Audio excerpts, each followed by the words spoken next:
நம்ம சிறப்பு விருந்தினர்களுக்கு பொன்னாடை போற்றுவதற்கு பதிலாக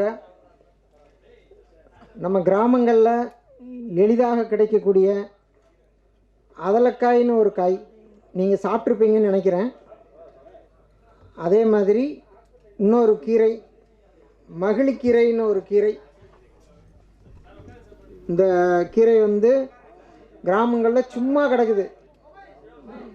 நம்ம இந்த செயற்கை ரசாயனங்கள் போட்ட அந்த மாதிரி கீரைகளெல்லாம் சாப்பிட்றதுக்கு பதிலாக நம்ம கிராமங்களில் வீட்டை சுற்றி இந்த மாதிரியான கீரைகளை சாப்பிட்டோம்னா இது உடம்புக்கு ரொம்ப நல்லது.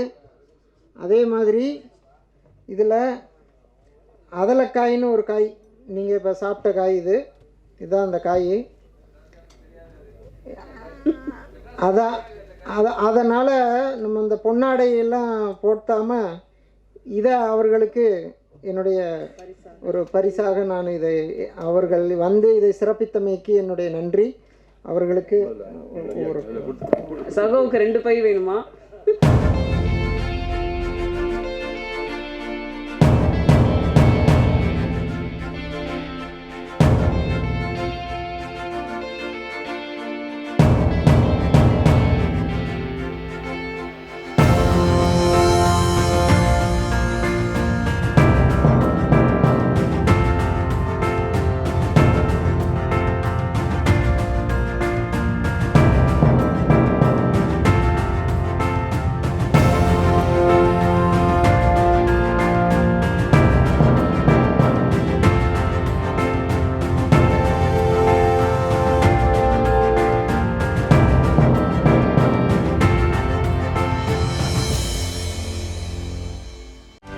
செய்திகளை உடனுக்குடனும் துல்லியமாகவும் தெரிந்து கொள்ள சப்ஸ்கிரைப் பண்ணுங்க.